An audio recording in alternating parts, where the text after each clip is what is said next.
தென்காசி மாவட்டம் சங்கரன் கோவிலில் மது போதையில் திருநங்கைகள் இருவர் ரகளையில் ஈடுபட்டு பொதுமக்கள் மற்றும் பெண் காவலர்களை தாக்கியதால் பரபரப்பு ஏற்பட்டது.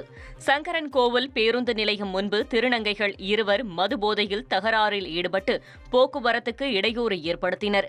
அப்போது சமாதானப்படுத்த முயன்ற பெண் காவலர் மற்றும் பொதுமக்களை திருநங்கைகள் தாக்கியுள்ளனர். இதனால் பொதுமக்கள் அச்சமடைந்த நிலையில் சம்பவ இடத்திற்கு வந்த போலீசார் இருவரையும் ஆட்டோவில் ஏற்றி அரசு மருத்துவமனைக்கு கொண்டு சென்றனர்.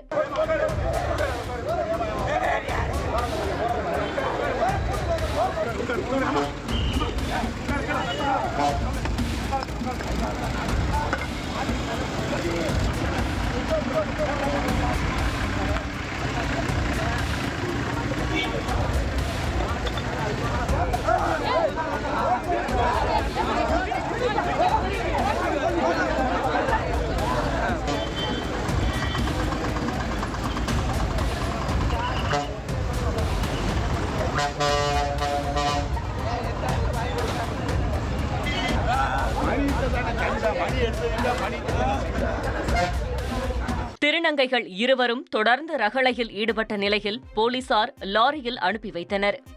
உங்கள் தந்திவன் தொலைக்காட்சியில் காவலன் வியாழந்தோறும் இரவு 8 மணிக்கு காணத் தவறாதீர்கள்.